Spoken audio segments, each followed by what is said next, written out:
जब गुआंशु ने ये सुना कि अब मुझे यहाँ पे नहीं आने वाला और उसके लिए लंच बॉक्स नहीं लाने वाला, वो सुन के उसके दिल में दर्द हुआ, लेकिन उसे ये रियलाइज नहीं हुआ कि ऐसा क्यों हो रहा है।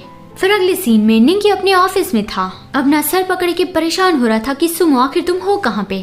उसने मॉल में सुमो को देखा था, लेकिन जब वो उसके पास गया तब वो कोई और था। तो निंगी अभी कंफ्यूज है कि पहले मैंने जिसे देखा था क्या वो तुम थे।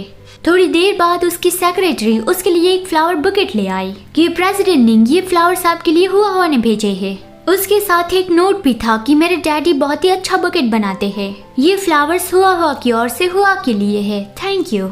और एंड में जिसने ये बुकेट बनाया है उसका नाम लिखा हुआ था कि हुआ की डैडी। तो वो देख कर निंगी कंफ्यूज हो रहा था, मतलब कि हुआ कि डैडी लिखने की क्या जरूरत थी, उसका नाम ही लिख देना चाहिए था ना।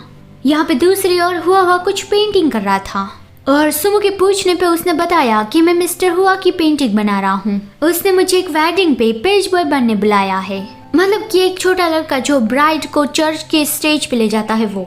सुमो उसके सर पे पैट करता है और कहता है कि क्या तुम्हें मिस्टर हुआ अच्छे लगते हैं। हुआ ने कहा कि हाँ मुझे मिस्टर हुआ बहुत अच्छे लगते हैं, वो बहुत ज्यादा पावरफुल है, मैं भी बड़ा होकर उसकी तरह पावरफुल बनूंगा और आपका और ग्रैंडपा को प्रोटेक्ट करूंगा। हाँ वो तो हम आगे देखेंगे कि तुम बड़े होके क्या बनते हो। सुमो मन में ही उससे माफी मांगता है कि आई एम सॉरी हुआ मैं तुम्हें कंप्लीट फैमिली नहीं दे पाया, यही तो ओमेगा की कमजोरी है, वो हर एक चीजें नहीं कर पाता। वो सैड था लेकिन स्माइल के साथ उसने हुआ के सर पे पैट किया और कहा कि तुम पेज बॉय बनने वाले हो, तो अगर तुम्हें उसमें कुछ चाहिए तो मुझे बता देना। फिर जिस दिन वेडिंग थी वो हुआ को वहाँ पे छोड़ने गया था कि अब मैं जा रहा हूँ, जब वेडिंग पूरी हो जाए तब सेक्रेटरी से बता देना कि मेरे डैड को फोन लगा दो और मैं तुम्हें लेने आ जाऊंगा। हुआ ने कहा कि ओके डैडी डोंट वरी।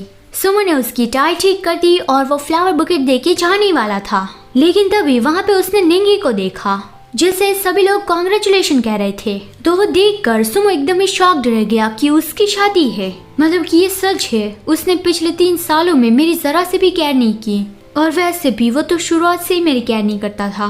वो रोने लगा था तो हुआ ने उसे बुलाया कि डैडी आप रो क्यों रहे हो, क्या हुआ। सुमो ने अपने आंसू वाइप किए कि मैं ठीक हूँ, बस धूल मेरे आंखों में चली गई थी, तुम जल्दी से ये फ्लावर लेके जाओ, अभी वेडिंग शुरू होने वाली है। हुआ उससे कुछ कहना चाहता था लेकिन सुमो ने स्माइल के साथ कहा कि हुआ क्या तुम मेरा एक काम करोगे, मेरी ओर से दूल्हे दुल्हन को कांग्रेचुलेशन कह देना। फिर उसके जाने के बाद निंगी वहाँ पे आया तो हुआ ने निंगी से कहा कि आप ही दूल्हे दुल्हन को कांग्रेचुलेशन कह देना और आज शायद मैं आपकी मदद नहीं कर पाऊंगा। निंगी के पूछने पे उसने बताया कि मेरे डैडी रो रहे थे, मैंने कभी भी उसे इतना सैड नहीं देखा, तो मुझे उसके साथ ही रहना होगा। ये फ्लावर्स मेरे डैडी की ओर से है, हुआ आप ये दूल्हे दुल्हन को दे देना, अभी मुझे मेरे डैडी के पास जाके उससे बात करनी है।